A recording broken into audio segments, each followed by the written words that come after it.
So let me share my screen. I hope my screen is visible.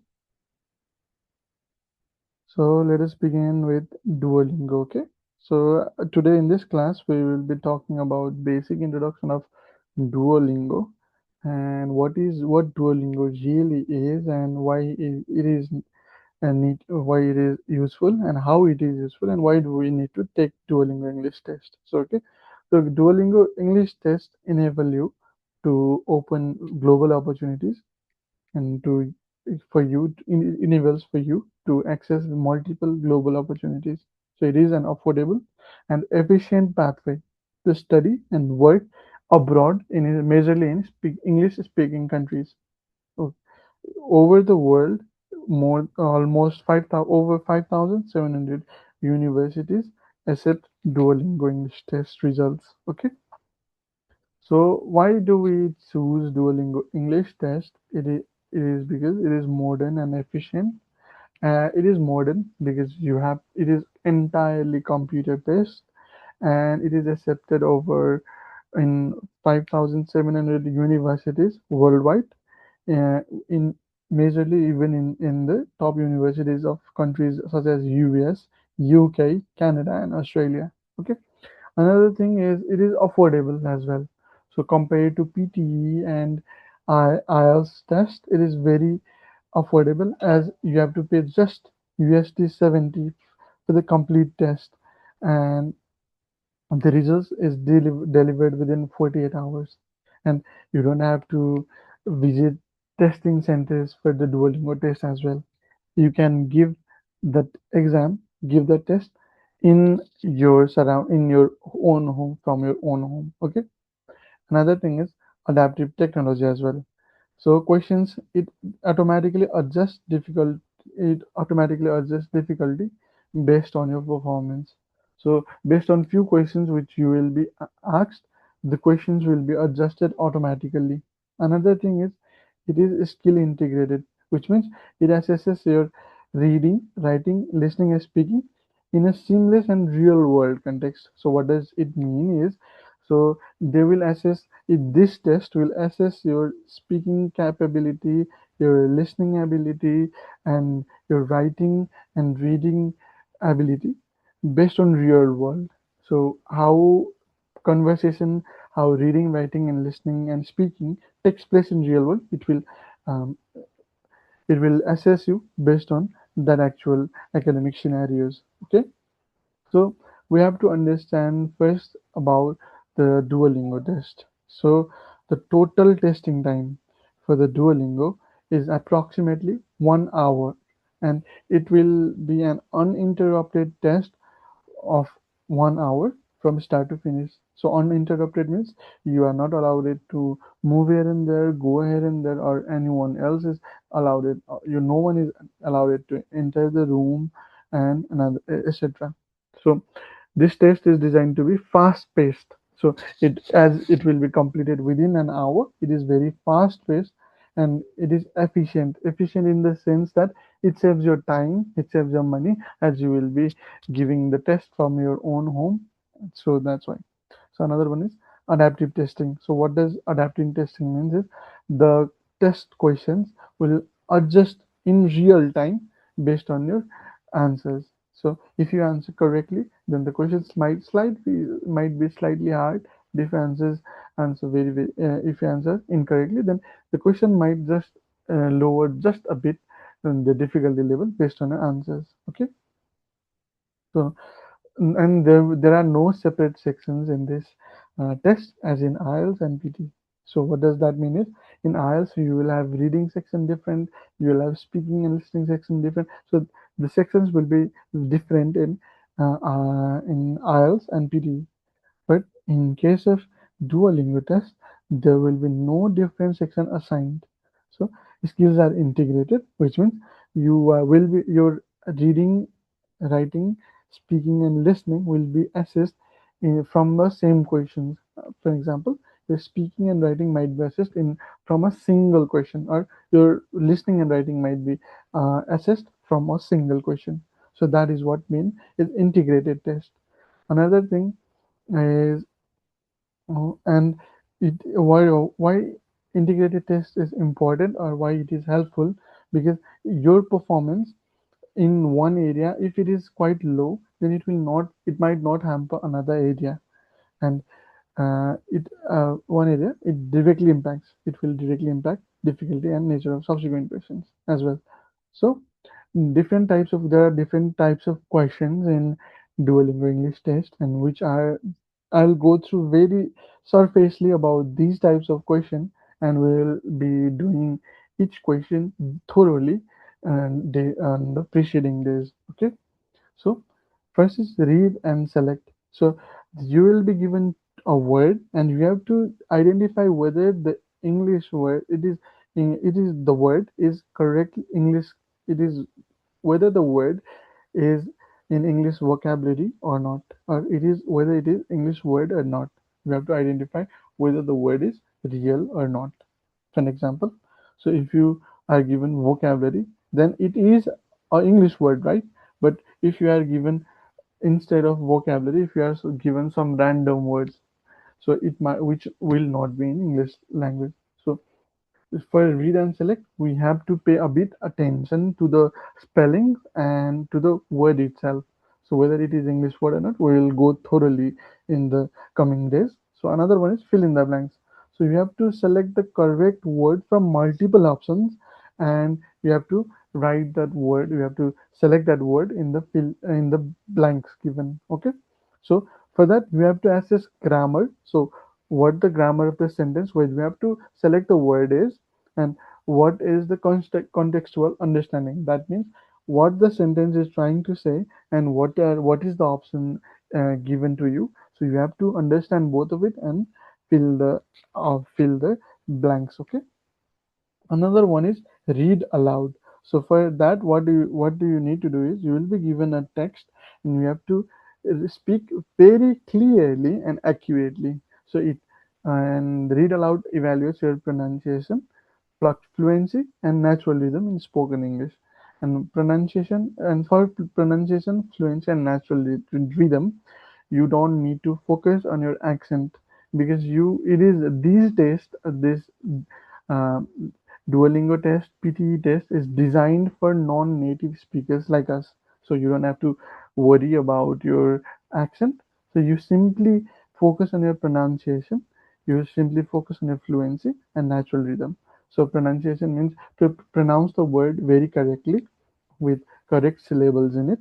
And fluency means speaking fluently without awkward pauses, without repetition of the sentences.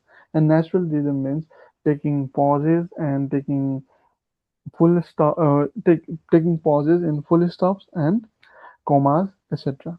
And sometimes you have to emphasize something. So we will go thoroughly about that as well. So another one is write about the photo.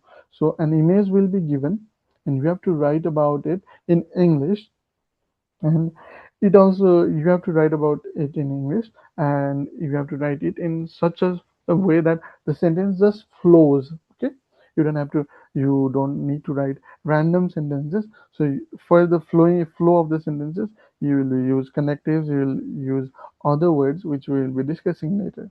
So you have to describe the photo, whatever you see in the picture, you just have to describe that. Okay. Another thing is speak about the photo. So similar in write about the photo, you have to write about the picture, whereas in speak about the photo, we have to speak about the picture.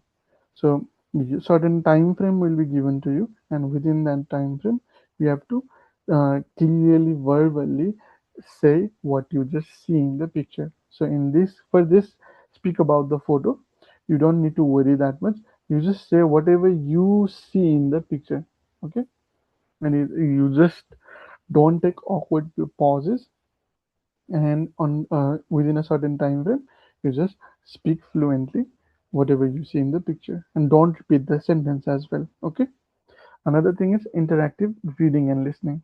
So what does interactive reading and listening means is uh, it engages with text and audio passages, and answering comprehensive questions. Test ability to process information from multiple sources. So what does it mean is interactive reading and listening.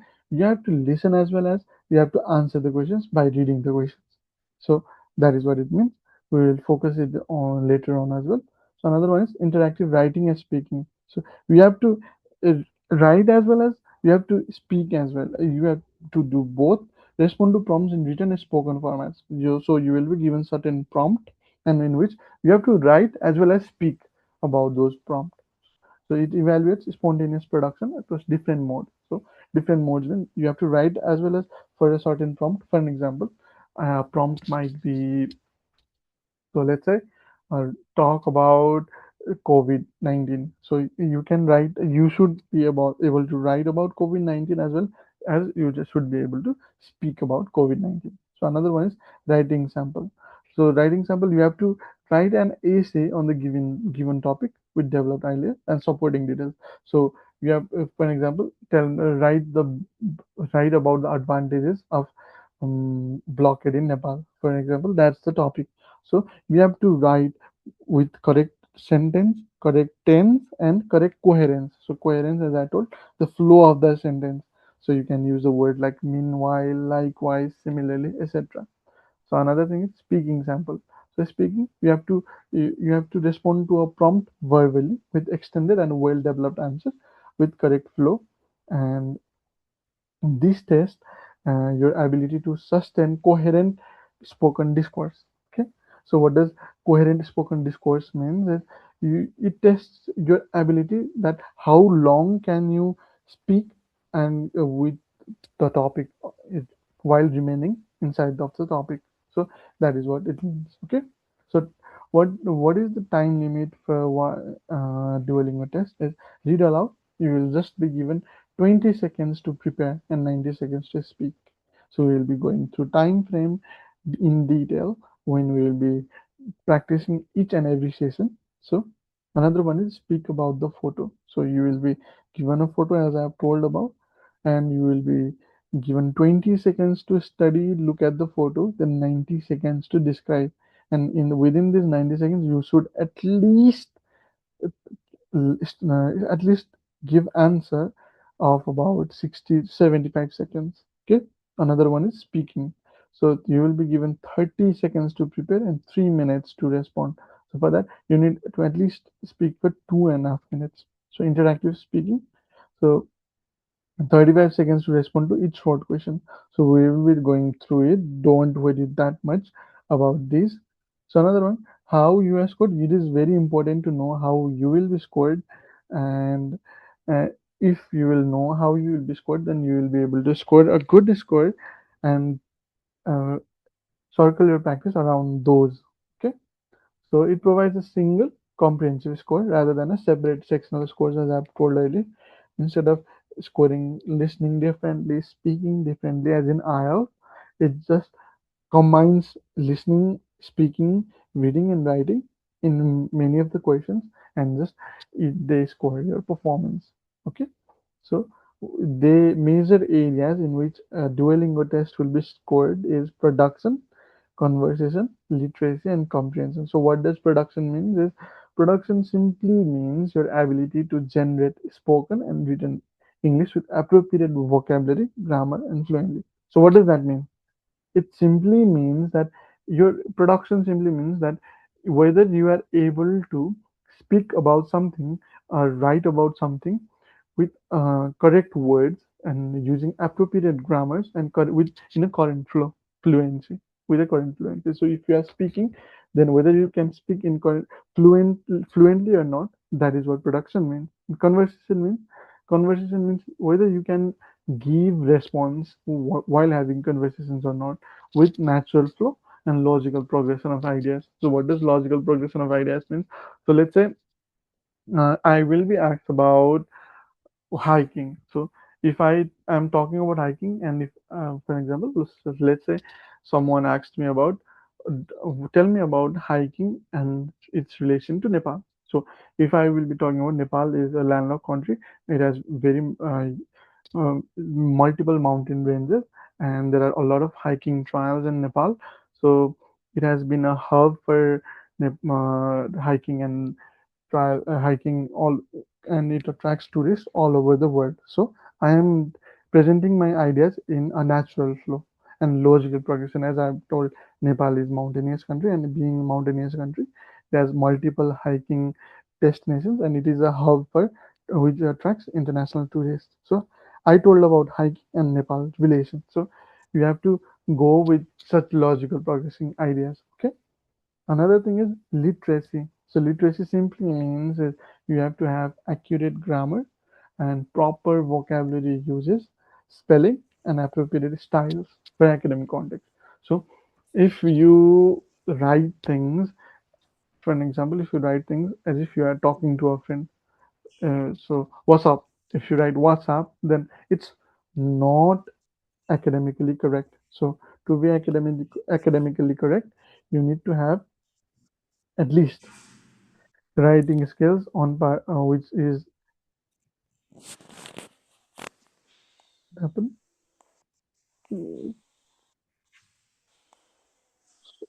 Okay.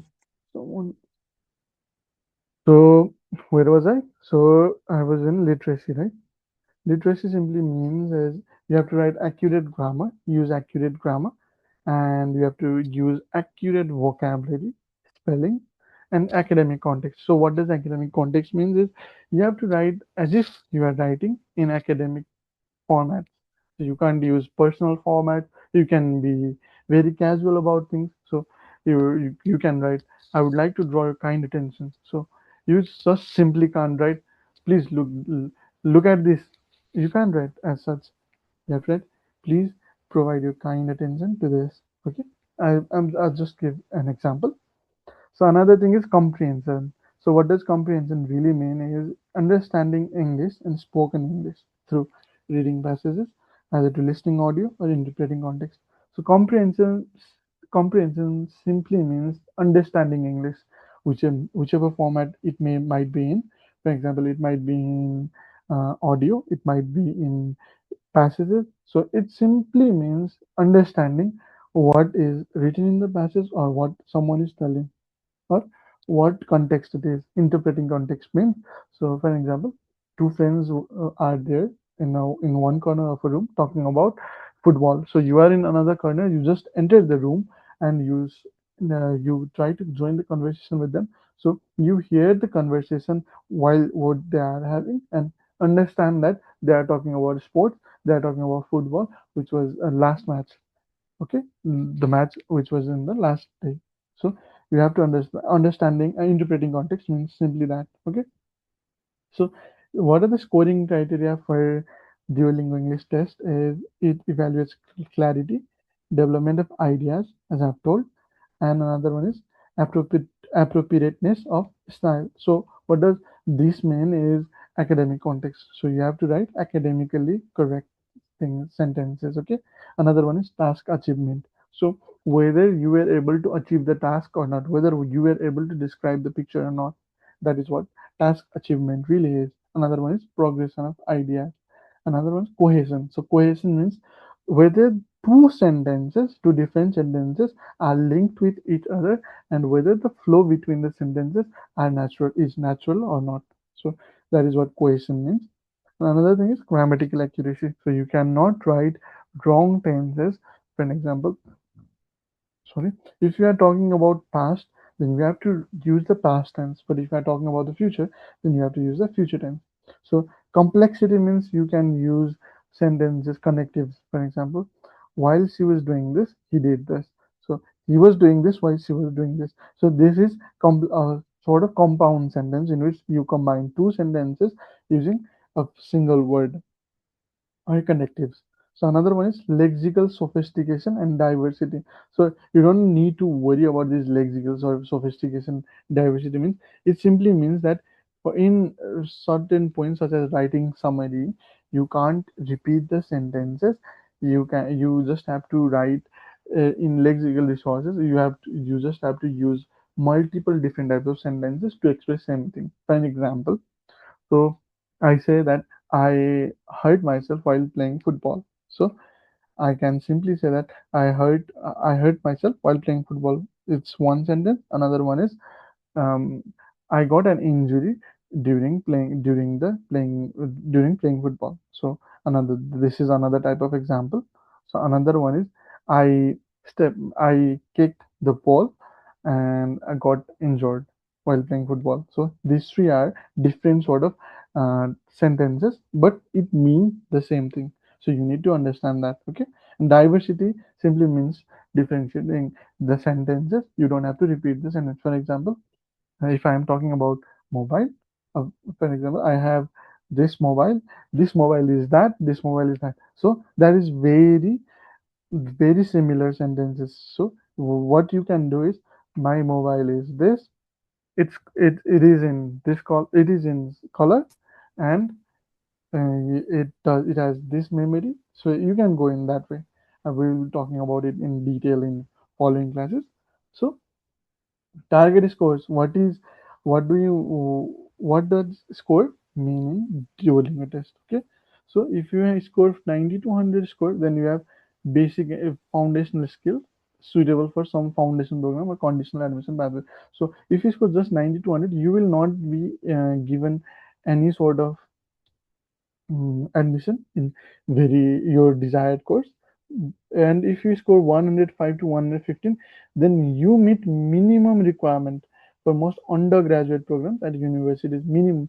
It also does not guarantee the your desired course. However, it might get you enrollment in few of the universities.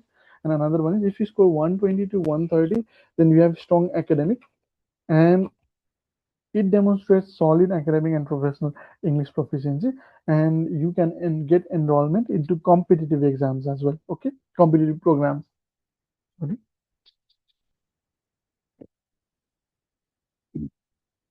And if you are able to score more than 135, then you are considered to have English that equals or that rivals the native speakers.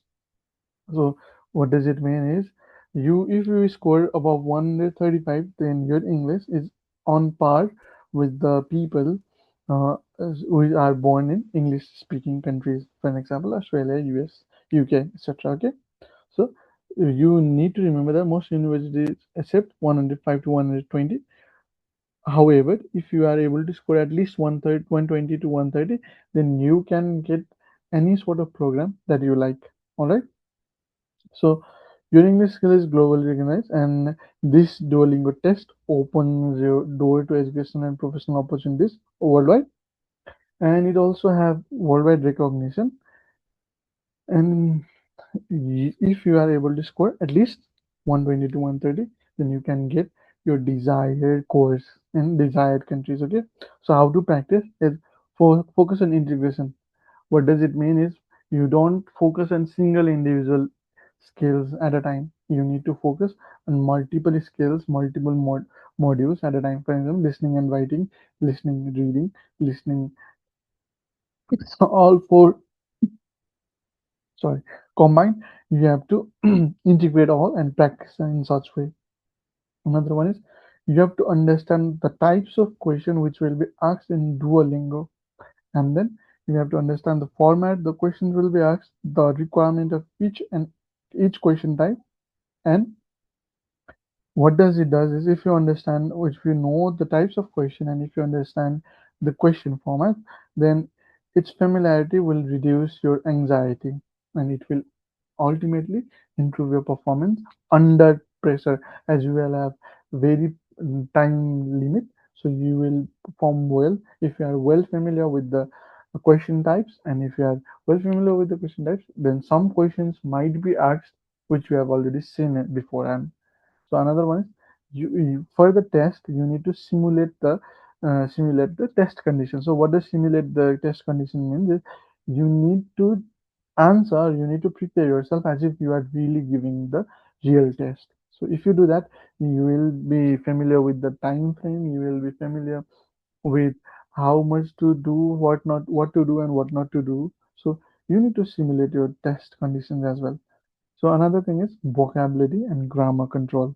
So what does vocabulary and grammar control mean? Is you need to go through newspaper, novels, blogs. I'm not talking about VLOG, I'm talking about BLOG. So you need to go through all of these so that you will learn new words. And whenever you find new words, just write down in a piece of paper and then find the meaning and remember it and use in the sentence. So in such way, you will be able to understand the word, you will be able to use it more efficiently and in a correct way. So another one is grammar control. So for grammar control, you need to go through the basics. You need to understand the text, tense. You need to understand the context, and you need to understand which grammar to use. You need to understand connectives, conjunctives, etc. So another one is speak clearly and coherently. So speaking clearly does not mean to speak loudly or it does not mean to speak very fast. It simply means to speak clearly as I am doing right now with correct pronunciation, natural flow and well developed ideas. So another, how can you do that is you can simply open your recording app, record yourself while speaking English. Then if you speak English over and over, process ideas in English, then it will obviously improve your English. So how to ace your Duolingo?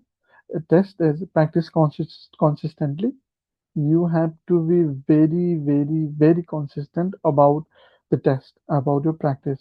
So you can use Duolingo's official English practice test website and other resources and be consistent about it. At least separate your time. For example, you at least separate 5 to 10 minutes, 20 minutes for a specific task. And for the entire Duolingo test, at least separate 3 to 4 hours each day. And another one is understand the adaptive nature. So if you perform well in Duolingo test, the questions you will be given is will be quite harder, which you just give. But if you perform low, then they will be giving you low range of questions. However, it does not mean that you will only be asked very easy questions. You might be asked hard questions as well. So you need to be very aware of that. So if easy questions are coming, then just don't say that I have done it well. If you are able to solve hard questions, then that's better. Okay, then that's when you are ready. So another one is be confident. So you don't have to face any person in this test. You just can rest on your very comfortable place. You just can give it from your home. So you need to be more confident about that as you will not be facing people and you don't have to visit test centers. So that is what. And you need to prepare very well. So if you prepare very well, then you will be obviously be confident. You need to be familiar with the question types and how to answer it. We will be going through each of it so you can do it. So, at last, I would like to say that success in the Duolingo English test comes from understanding the format, practicing consistently, and demonstrating your authentic English ability. So that's the end of the slide. So if you have any questions, so if you have any questions, please ask me. What is